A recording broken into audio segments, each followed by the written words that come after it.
anak-anakku, semoga kita selalu dalam keadaan sehat walafiat serta terjaga dari segala mara bahaya dan selalu dilindungi oleh Allah Subhanahu wa taala.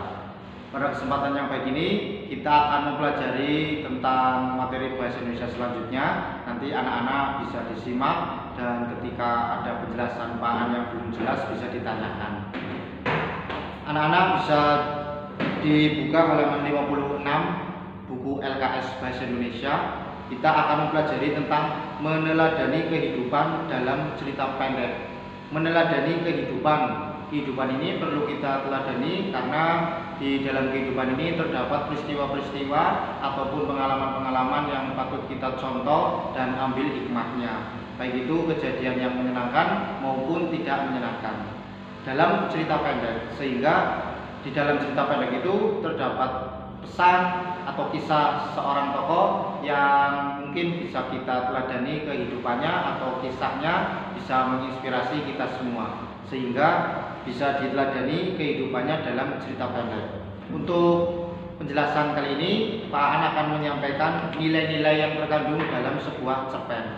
Ada pada halaman 57 buku LKS Bahasa Indonesia. Kalian bisa melihatnya di rumah masing-masing.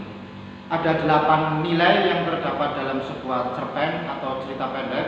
Yang pertama, nilai moral, nilai sosial, nilai religi, nilai pendidikan, nilai politis, nilai etika, nilai budaya, dan yang terakhir nilai kemanusiaan. Yang pertama ada nilai moral.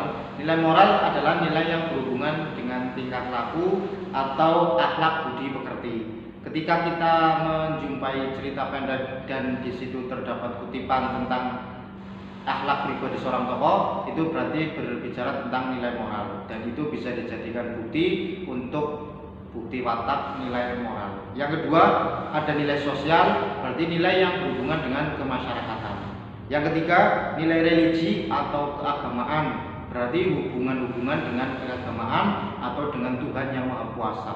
Berikutnya nilai pendidikan atau edukasi, yaitu nilai yang berkaitan dengan perubahan tingkah laku dari yang buruk ke yang baik. Jadi nilai pendidikan itu nilai perubahan tingkah laku dari buruk ke baik. Berikutnya ada nilai politis, nilai-nilai yang berkaitan dengan pemerintahan. Berikutnya nilai etika, yaitu nilai-nilai yang berhubungan dengan sopan santun. Dan nilai budaya, yaitu nilai yang berkaitan dengan adat istiadat. Serta yang terakhir adalah nilai kemanusiaan, yaitu nilai yang berhubungan dengan sifat-sifat manusia.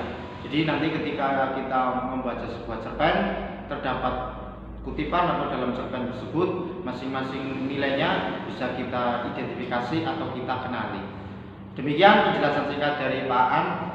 Terima kasih atas segala perhatiannya dan mohon maaf. Wassalamualaikum warahmatullahi wabarakatuh.